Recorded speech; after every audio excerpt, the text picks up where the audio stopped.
आज से 4 साल पहले पाकिस्तानी बैंक के एक कंसोर्शियम ने पाकिस्तान के एक पुराने एक्सपोर्ट टेक्सटाइल जायंट को बचाने का फैसला किया। चैनवन ब्रांड के पीछे चिनाब लिमिटेड का एक टाइम पर पाकिस्तान के बड़े टेक्सटाइल एक्सपोर्टर्स में शुमार होता था। 1980 में शुरू की गई इस कंपनी के पीछे मियां मोहम्मद लतीफ थे। इनका खानदान टोबा टेक सिंह से कपास के कारोबार से मुंसलिक था, मगर मियां लतीफ इसको एक्सपैंड करना चाहते थे और फैसलाबाद में चिनाब लिमिटेड इसी काविश का नतीजा थी। मुशर्रफ हुकूमत के दौरान चिनाब ने बहुत एक्सपैंड किया।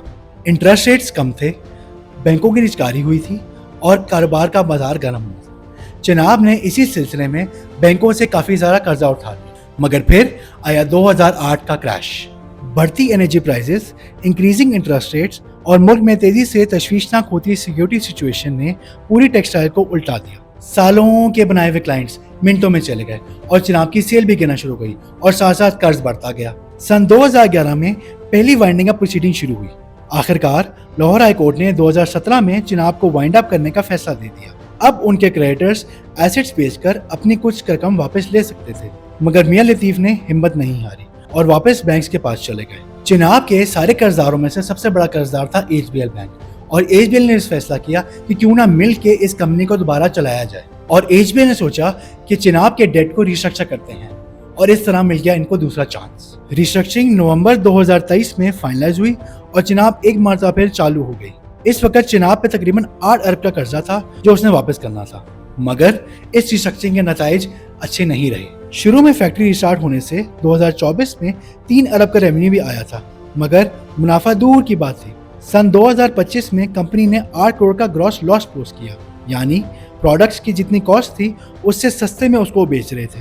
ग्रॉस लॉस का मतलब होता है कि कारोबार फंडामेंटली सही नहीं चल रहा और जितने की वो चीज़ बना रहा है उससे सस्ती बेच रहा है। और हुआ वही जिसका डर था।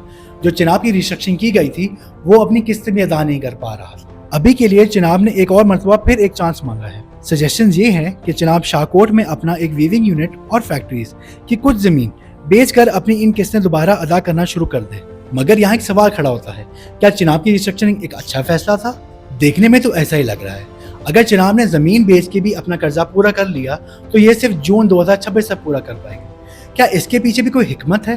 बैंक्स के लिए भी जरूरी है कि मुल्क में कारोबार चलाएं और जब कोई कारोबार लड़खड़ाए तो बैंक्स के मुफाद में है कि ये उनको खोखला करने के बजाय कारोबार को आगे खड़ा करें। आखिरकार कारोबार चलेंगे तो बैंक चलेंगे और बैंक चलेंगे तो इकॉनमी चलेगी।